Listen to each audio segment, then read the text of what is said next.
Okay, so we covered MSAs, we covered CSAs. What are some of the other types of contracts that you see in the space? Everything under the sun is the short answer.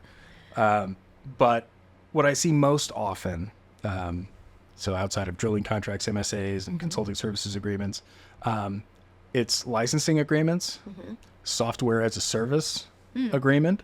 And sometimes those aren't standalone. Sometimes those are, like I said, bolt-ons to an MSA or to a CSA. Yeah. You could have a consulting services agreement that has specific licensing terms. Or what if you're hiring a consultant to develop technology for you that you then own all the rights to? So it's a work made for hire.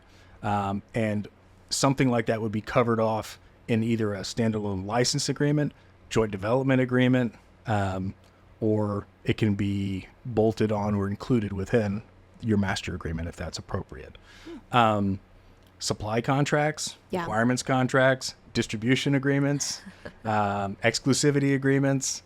And that's I'm talking about like supply chain exclusivity rather than land and asset acquisition kind of exclusivity. That's its whole other That's thing. a whole different ballgame. Yeah. Done plenty of that too. But no, those are probably the ones that I see most often. Then, of course, very little happens in the oil patch without either confidentiality agreement, non-disclosure agreement, or at least relatively fulsome confidentiality terms within the body of your master agreement.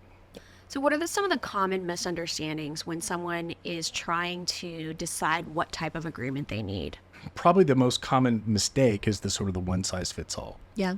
Oh, you're going to show up at my well site, so you must sign this MSA. And then specifically if they take the stance that this has worked for everyone else, you can't modify this. It's like, well, I don't do 99%, and 99% of your contract terms here don't apply to us. Yeah. And it's missing all the things that do apply to this. So going into the discussions and the negotiations, laying the groundwork that we are fine with the general scope of what this contract is going to cover. And that's something that your lawyer can advise you on before you have those discussions. But making sure that they know up front, there's going to be additional documentation needed. Yeah. If you're providing a piece of equipment that gathers data, that transmits it to a cloud-based platform that then people are going to access on their computers later, that's typically not going to be covered by your standard operator's MSA. There's a lot of pieces there that it would be completely inapplicable. And if you tried to wedge those services and that series of transactions into a standard master service contract, you end up redlining more than you end up writing, when you're trying to negotiate that. Whereas it might just make more sense to have a master service agreement that specifically only applies to the on-site work and a separate agreement that applies to the licensure of the software, use of the platform, collection of data, ownership of intellectual property.